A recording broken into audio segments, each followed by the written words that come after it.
Olá pessoal, tudo bem com vocês? Hoje nós vamos falar sobre o quadro de distribuição e sobre a divisão de circuitos.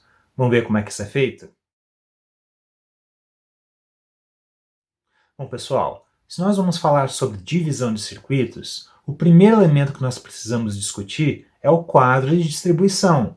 O quadro de distribuição é a origem da instalação, logo é a origem de todos os circuitos terminais que vão ser utilizados na nossa instalação.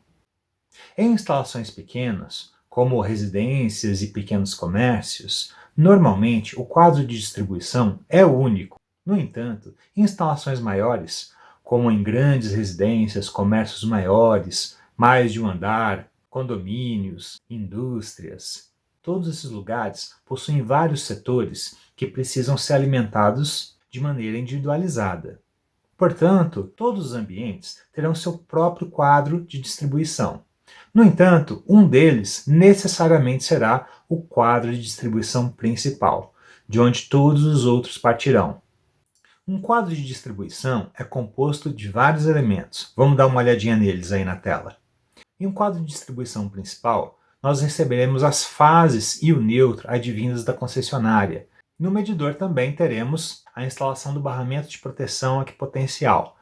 Portanto, no quadro de distribuição principal vão chegar as fases que estão sendo atribuídas para sua instalação, mais o neutro e também a proteção equipotencial. Teremos um barramento de proteção que recebe em si os condutores de proteção e do qual faremos as várias derivações para todos os circuitos da instalação principal. Igualmente, temos o barramento de neutro, que recebe, claro, o condutor de neutro, advindo da concessionária, e dele são feitas as diversas derivações para todos os circuitos que vão necessitar de neutro. Já para as fases, sejam elas uma, duas ou três no máximo, serão ligadas em um dispositivo de proteção, que é um disjuntor termomagnético, ao qual chamaremos de chave geral. Ele é responsável por desligar toda a instalação. Saindo da chave geral, teremos os barramentos de fases, sejam eles 1, 2 ou 3 barramentos. E desses barramentos, faremos as derivações para todos os circuitos terminais que necessitarem das devidas fases. Esses circuitos serão monofásicos, bifásicos ou até mesmo trifásicos. Cada um dos circuitos terá um dispositivo próprio de proteção, e esse dispositivo será um disjuntor termomagnético dimensionado especificamente para a corrente de projeto do circuito. Além desses, teremos outros equipamentos instalados no quadro de proteção, como DPS, que são os dispositivos de proteção contra surto, ou seja, para raio eletrônico, o DR, que é o dispositivo diferencial residual, que é aquele que te protege contra choques elétricos, mas esses nós vamos discutir à frente. O que importa hoje é como fazer a divisão de circuitos. E cada circuito, lembre-se, terá uma proteção individual por meio de dispositivos chamados disjuntores termomagnéticos. Poxa, então significa que se eu tiver 10 disjuntores no meu quadro de distribuição, significa que eu tenho 10 circuitos diferentes? Exatamente. Por que nós precisamos fazer isso, de dividir vários circuitos para instalação? Temos vários motivos. Um deles, por exemplo, é a setorização da instalação. Se tivermos algum defeito em algum lugar da instalação, esse defeito poderá provocar um curto-circuito. E esse curto-circuito provocará o acionamento dos disjuntores. Se tivermos vários disjuntores, poderemos identificar desta maneira onde está o defeito, uma vez que, ao rearmar o disjuntor do circuito que tem defeito, ele automaticamente será desarmado, enquanto que os outros circuitos que não têm defeito serão armados normalmente. E assim teremos energia elétrica na maior parte da instalação, sendo que o único circuito que ficará sem energia é o circuito com defeito. Teremos identificado então facilmente qual circuito tem defeito e assim poderemos repará-lo, inclusive com a energia disponível nos outros circuitos. E agora que nós temos o nosso quadro de distribuição, onde nós vamos localizá-lo na obra? Olha, preferencialmente, nós podemos disponibilizar o quadro no centro de cargas. O centro de cargas é o ponto geométrico que melhor concentra em si as cargas da instalação. Ele é dado pelo baricentro. No fundo, é só uma média ponderada entre a localização espacial dos elementos e suas respectivas potências. A vantagem de colocar o quadro no baricentro é a seguinte: ele vai ficar mais próximo das cargas mais altas. Logo, a distância geométrica entre as cargas mais altas e o quadro será menor.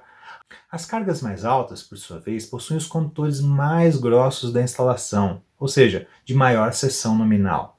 Dessa maneira, são os mais caros, e se o comprimento desses circuitos for menor, nós diminuímos o custo da instalação.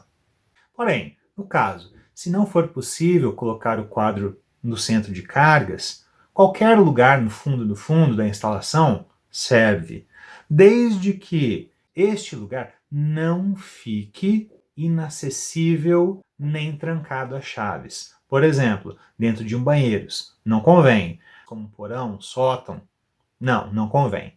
Você vai colocar o quadro em um local de fácil acesso, em que qualquer pessoa que esteja na instalação possa acessá-lo no caso de um defeito e desligar a instalação. Bom, e agora que nós já sabemos todas essas informações sobre o quadro de distribuição, sabemos então que é ele quem vai fazer a divisão de circuitos, a setorização de circuitos da nossa instalação. Como nós podemos fazer então essa setorização? Bom, em primeiro lugar, nós temos que entender que existem basicamente dois tipos de circuito: os essenciais e os não essenciais. Os não essenciais são aqueles que são ligados diretamente na concessionária. E no caso de uma falta da concessionária, se acabar a energia da concessionária por algum motivo, esses circuitos também vão ficar desabastecidos e não tem problema com relação a isso. Já os circuitos essenciais são aqueles que, mesmo com uma falta da concessionária, digamos que tem um blackout, eles não podem deixar de ter energia elétrica. Esses circuitos normalmente são circuitos de segurança e são circuitos de locais de instalações especiais, como por exemplo em hospitais, uma sala de cirurgia, ou então em uma indústria, uma sala de servidores de computador, ou então um processo de aquecimento contínuo baseado em energia. Enfim, algum circuito que não possa ficar sem energia de maneira nenhuma. E esses circuitos vão ser abastecidos por bancos de baterias, conjuntos motogeradores, dentre outras fontes que você consiga prover além da concessionária. Para fazer a divisão dos circuitos, nós vamos precisar passar pela etapa anterior, que é a determinação do ramal de entrada. Na determinação do ramal de entrada, nós temos acesso a todas as potências que serão colocadas na nossa instalação. Então é a partir desse dimensionamento que a divisão de circuitos poderá ser feita. Na verdade, o truque para você fazer a divisão de circuitos é, de fato, levantar as potências máximas permitidas para cada circuito que você deseja fazer. Será necessário, então, conhecer alguns detalhes, como, por exemplo, as potências que serão ligadas nesse circuito, ou então as correntes que circularão por esse circuito, e, claro, a tensão que será disponibilizada para esse circuito. Já que é assim, vamos utilizar o exemplo que fizemos no dimensionamento da potência total, que está aparecendo para você aí na tela. Essas são as potências totais que nós precisamos de iluminação, tugs e tuis, para todos os ambientes da nossa instalação, correto? Portanto, nós vamos fazer então a divisão da nossa instalação por meio justamente dessas potências. E vamos começar pela iluminação. Dá uma olhada na nossa tabela de dimensionamento. Nós vemos que atribuímos 1080 VA para a iluminação total da instalação. A NBR 5410 exige que circuitos de iluminação utilizem no mínimo condutores de cobre de 1,5 mm² de seção nominal. No futuro, vamos discutir as correntes que passam pelos condutores e todo o dimensionamento. Porém, É usual determinar uma corrente de 10 amperes para condutores de cobre de 1,5 milímetro. Na verdade, eles suportam mais que isso. No entanto, é praxe determinar 10 amperes para circuitos de iluminação. Se nós temos a quantidade de corrente permitida, 10 amperes, resta apenas saber qual vai ser a tensão que vai ser fornecida para esse circuito para determinarmos a potência. Ora, se vamos usar 10 amperes e 127 volts para a instalação, isso significa que a potência máxima de um circuito de iluminação são 1270 volt-amperes. Portanto, nós conseguiríamos colocar sim toda a iluminação da instalação em um único circuito. Porém, nós vamos fazer isso? Não, nós não vamos fazer isso, por uma questão de setorização. Veja bem, se nós tivermos um único circuito de iluminação, se nós tivermos um defeito nele, nós vamos ficar sem a iluminação de toda a instalação, o que é, obviamente, muito desvantajoso. Portanto, nós vamos setorizar essa instalação de maneira a ter os circuitos de iluminação social e iluminação de serviço. Então acompanhe comigo aí na tela. Para a iluminação social, nós vamos colocar os cômodos que você vê no circuito número 1, sala, dormitórios, banheiro e hall, totalizando assim 620 volt-amperes. Já a iluminação de serviço, nós vamos atribuir, portanto, os outros cômodos, a copa, a cozinha, a área de serviço e a área externa, totalizando 480 volt-amperes. E assim temos, portanto, o circuito de iluminação completo. Partindo agora para as tomadas de uso geral, nós temos destinados a elas 7.500 volt-amperes, distribuídos com a quantidade de tomadas que nós calculamos e a potência atribuída a elas. Veja bem, nesse exemplo nós vamos permitir apenas por motivos didáticos tomadas de 10 amperes e tensões de 127 volts, o que nos dá, claro, uma potência total de 1.270 volt-amperes por circuito, e esta potência não pode ser ultrapassada jamais. Mas nós podemos aglutinar uma grande quantidade de cômodos, desde que, obviamente, a potência total desses cômodos não ultrapasse a potência máxima permitida.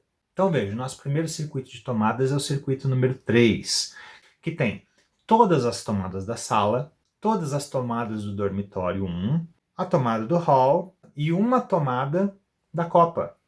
Mas lembre-se, das tomadas da copa, nós temos que algumas delas têm 600 volt-amperes atribuídos a elas e outras 100 volt-amperes. Nós estamos pegando essa de 100 volt-amperes. De modo que a somatória total desse circuito seja de 1.000 volt-amperes, que é menor que a potência total permitida, logo um circuito factível. E essas tomadas todas estarão ligadas no mesmo circuito, porém distribuídas em cômodos diferentes. O segundo circuito de tomadas é o circuito número 4, que contempla o banheiro, uma tomada de 600 volt-amperes, e as 4 tomadas do dormitório 2, mais 400 volt-amperes, totalizando outros 1.000 volt-amperes totais no circuito, menores que a potência total, portanto, circuito factível. Então teremos aí 5 tomadas nesse circuito, distribuídas entre o banheiro, uma, e 4 no dormitório 2. O quinto circuito utilizará 2 tomadas da copa, né, 2 tomadas de 600 volt-amperes, portanto, 1.200 volt-amperes, menores que a potência total, logo factível. O sexto circuito faz a mesma coisa para a cozinha, utiliza 2 tomadas da cozinha de 600 volt-amperes, logo 1.200 volt-amperes para esse circuito, sendo isso permitido, pois a potência total é menor que a potência máxima permitida. O circuito número 7 faz uma junção entre a copa e a cozinha, uma tomada de 600 volt-amperes para cada uma. O oitavo circuito envolve a área de serviço e tem o mesmo pensamento. O nono circuito finaliza a instalação de tomadas de uso geral com a área de serviço e a cozinha, obtendo aí 700 volt-amperes para esse circuito. E assim finalizamos todas as nossas tomadas de uso geral. As únicas tomadas que possuem uma potência bem definida são as tomadas de uso exclusivo, as TUIs, pois essas vão alimentar um equipamento ou um conjunto de equipamentos bem definidos.